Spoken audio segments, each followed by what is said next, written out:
Excuse me, would you like some tea? Sí, por favor, gracias. Thank you. That's enough. Oh, seriously, stop. Dude, stop. Stop it. What level of insanity is this?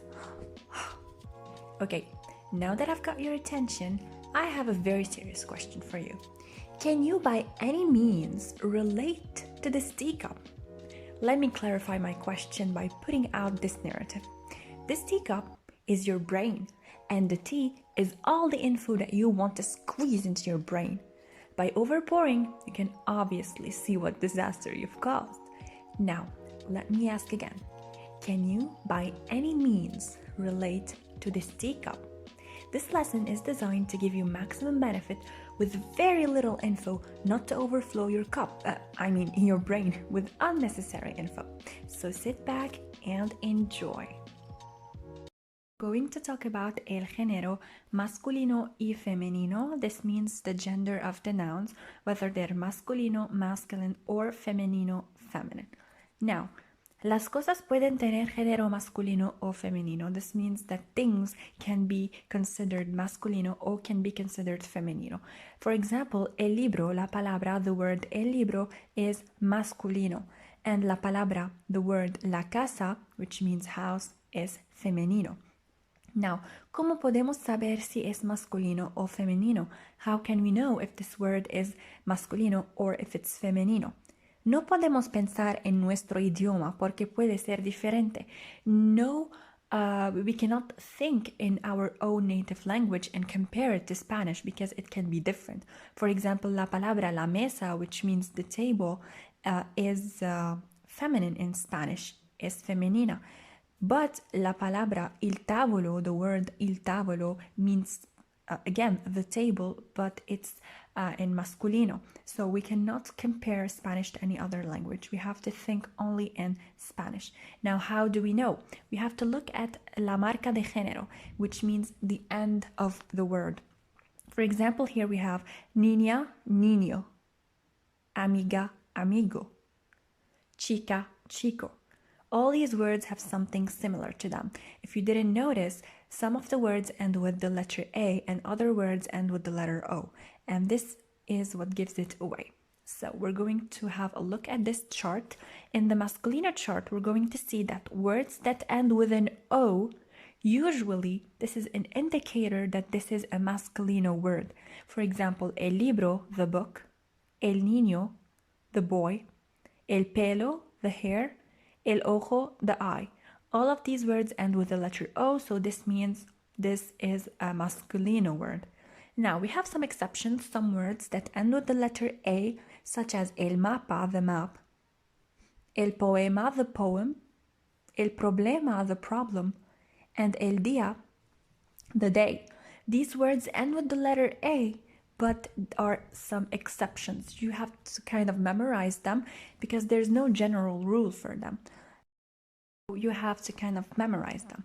Now, words that end with una consonante, a consonant, such as el amor, the love, el corazón, the heart, el árbol, the tree, can be also considered masculino. And words that end with an I, una E in Español, such as el jefe, the boss, el café, the coffee, el baile, the dance, these are words considered masculino. And let me tell you something, what gives it away also is the artículo, el artículo that comes before the word, such as el. Here, el really gives it away because it shows us that the word is masculino.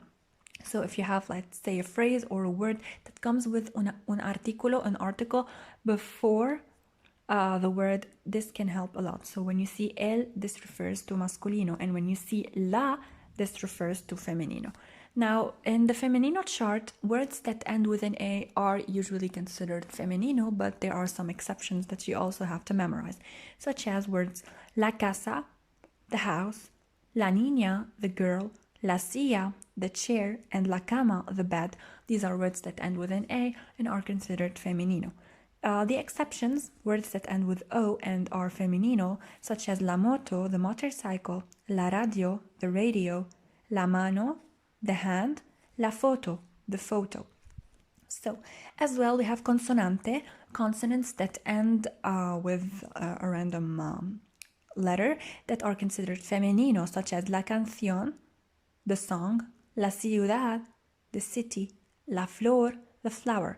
And here what gives it away is the articulo la before the word. Now, we have words that end with an E and are considered femenino, such as la gente, the people, la serie, the series. So, we spoke here about la marca de género. So this is how you know if a word is considered masculino or femenino. There are some tricky things, but with practice you'll be able to master it, trust me. Now, las palabras que se refieren a personas o animales cambian de género. This means that words that refers to animals or people, they can change from masculino to femenino or vice versa. We're going to look at it here. Género de los sustantivos, we're going to start with the gender of the nouns. We have the letter O that becomes an A from masculino to femenino, such as el chico becomes la chica, el gato becomes la gata. We just add an A, remove the O and add an A. Words that end with una consonante, a consonant, we just add A, we leave the word as is and we add an A at the end, such as el doctor, la doctora, el león, la leona. We have some words que no cambian, don't change, such as el, la artista, el, la testigo, el, la cantante. They stay the same in femenino y en masculino. Why? Because they end with ista and ante. Every single word that ends with ista or ante, they don't change. They're the same in masculino or femenino. Now we have words that end with an I, such as jefe, the boss, el príncipe, the prince. What we do here is we change the E, we remove the E and we add an A if needed, or we add the esa if needed. It depends on the word, you just have to memorize it. El jefe becomes la jefa, el príncipe becomes la princesa. And we have words that change totally, cambios grandes o totales. El hombre, the man, becomes la mujer, the woman. El padre, the father, becomes la madre, the mother. El toro, the taurus, becomes the cow, la vaca. El actor, the actor, becomes la actriz. So they change totally. Now, género de los adjetivos. The adjectives also can be transformed from femenino to masculino or masculino to femenino. How we do that? Again, if we have an O, a word ending with an O, it becomes an A or vice versa. El chico guapo, guapo is the adjective, which means pretty. It becomes guapa, la chica guapa. If we have a word ending with an or, what we do is we add an A. Again, el chico trabajador, la chica trabajadora. We keep everything the same, we just add an A to trabajador. Now we have here vocal tónica plus N. If you have a vocal tónica, this means a vowel that has an accent, such as here the A with an accent, and it comes with an N, such as es el holgazán in the word holgazán. What we do is we just add an A to the word. Ella es holgazana. Now we have words que no cambian, don't change. They're the same in masculino, they're the same in femenino, such as belga, hipócrita, rosa. They end with an A, but they're considered both masculino y femenino. Words that end with an E, such as fuerte, amable, verde, and they're the same for masculino y femenino. Words that end with ante and words that end with ista, they're the same, such as interesante, socialista, pacifista, ecologista.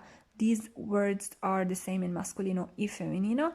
Now we have quantitative adjectives, such as mayor, menor, mejor, peor. We can Google the meaning of all these words, and these words are the same for femenino and masculino. And we have fácil, joven, familiar, gris, feliz.